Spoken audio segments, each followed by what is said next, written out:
Hi friends, welcome to my channel. இன்றைக்கி மீன் வாங்கியிருந்தேன். அந்த வீடியோ தான் இது. சாலை மீன் தான் வந்துருந்துச்சு. நான் எப்போவுமே தெருவில் வாங்குகிற மீன் கரைச்சாச்சு தான் கொண்டு வந்திருந்தாங்க. சாலை வந்து ஐஸ் சாலைலாம் கிடையாது, நல்லா ஃப்ரெஷ்ஷாக இருந்துச்சு. ஆனால் ஆடி மாதம் கொஞ்சம் விலை கம்மியாக இருக்குன்னு பார்த்தா அதே ரேட்டு தான். மற்ற மீன்லாம் ரொம்ப விலை ஜாஸ்தி. ஆனால் மற்ற மீன் எந்த மீனுமே இல்லை, சாலை மட்டும்தான் வச்சுருந்தாங்க. அதனால் சாலை வாங்கிட்டேன். சாலை வந்து 10 ரூபாய்க்கு 3, 20 ரூபாய்க்கு 5ன்னு சொன்னாங்க.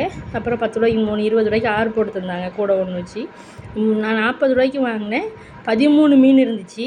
சரி, சாலை மீனுன்றதுனால ரொம்ப 100 ரூபா அப்படிலாம் வாங்கினா யாருமே சாப்பிட மாட்டா. சரி, இது போதும்னு சொல்லிட்டு 40 ரூபாய்க்கு வாங்கினேன். நான் காலையில் என் பையனுக்கு சமையல் எல்லாமே செஞ்சு கொடுத்து விட்டுட்டேன். பருப்பு வச்சு சோறாக்கி அப்பளம் பொரித்து கொடுத்து விட்டாச்சு காலையில். பருப்பும் சோறும் இருக்குது. சரி, முட்டை ஏதாவது பொரிச்சிக்கலான்னு தான் நினச்சேன். சரி, இந்த மீன் வந்துருச்சு, இதை ஃபுல்லாக கழுவி க்ளீன் பண்ணிவிட்டு ஒரு 2 துண்டு மீனை மட்டும் பொரிச்சிக்கலாம், நம்மளுக்கு மீதியை கழுவி ஃப்ரிட்ஜில் வச்சிடலான்ற மைண்ட் செட்டில் தான் வாங்கினேன். என் சேனல் பிடிச்ச சேனலுக்கு லைக் பண்ணிக்கோங்க, சப்ஸ்கிரைப் பண்ணிக்கோங்க, எனக்கு சப்போர்ட் பண்ணுங்கள். என் சேனலுக்கு நிறைய இன்ட்ரெஸ்டிங்கான வீடியோஸ்லாம் நெக்ஸ்ட் வரும். பாய்.